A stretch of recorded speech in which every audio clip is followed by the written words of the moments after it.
Hello, Buddhas. Today we are going to be talking about Napoleon Hill, Think and Grow Rich.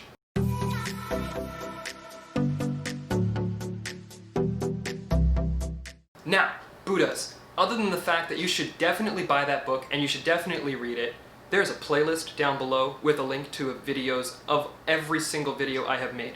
It has over 100 videos in it, and it will change your life. While you're down there, by the way, you can also hit that subscribe and bell notification, like button too if you're into this kind of stuff.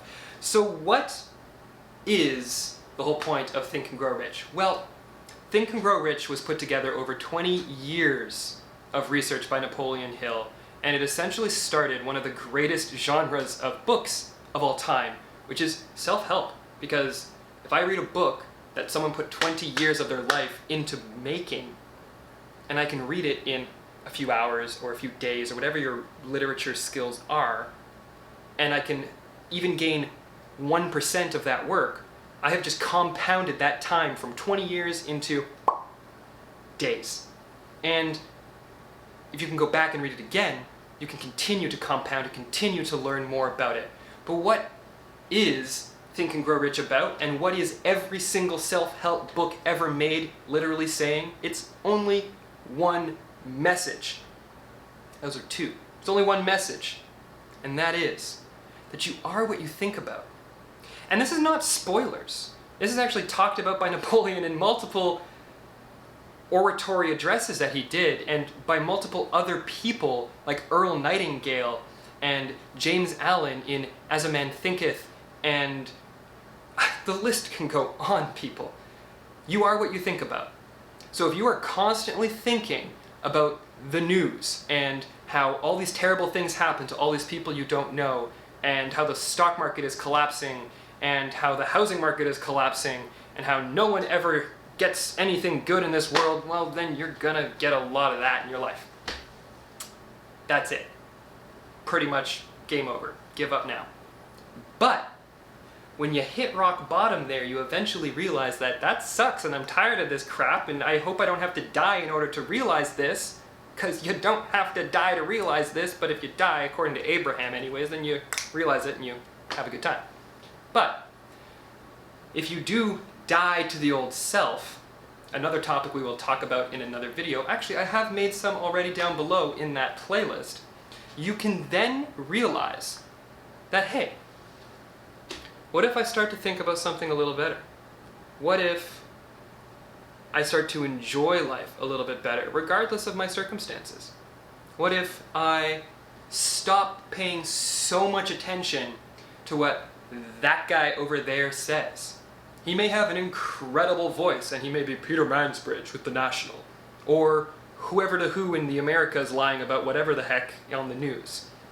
It is so fundamentally freeing to rid yourself of the bull crap that you don't need in your life all the time.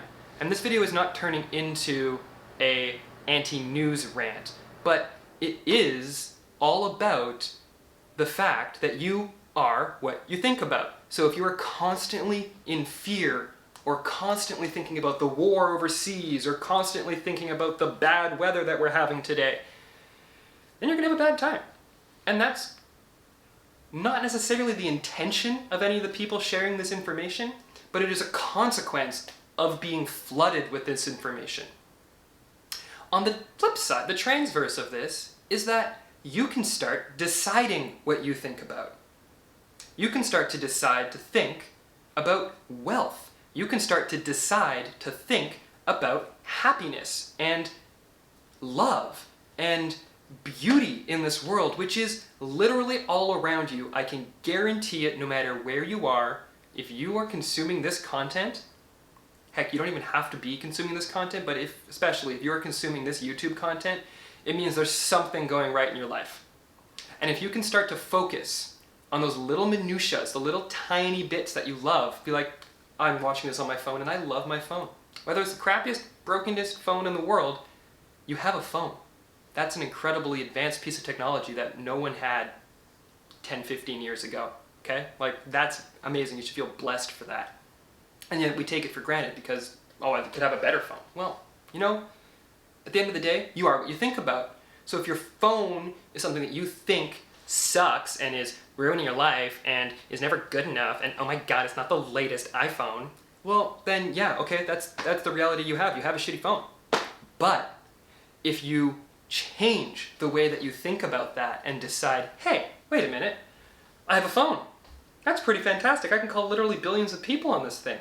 I'm connected to billions of YouTube minutes, and I'm connected to other billions of people on the internet, and I'm connected to the ability to take pictures of beautiful moments that happen in my life, and heck, I'm taking pictures of beautiful moments that happen in my life, which means there's beautiful things happening in my life, and oh my god, now I'm happy! Ah!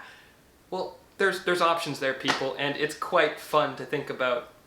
So, just in recap here, you are what you think about, and that's what every single self-help book ever talks about. They just use different languages and different words. So, Buddhas, remember that you are what you think about, that you are what you think about, and that you are what you think about. And that the most important thing to think about is how much you love yourself.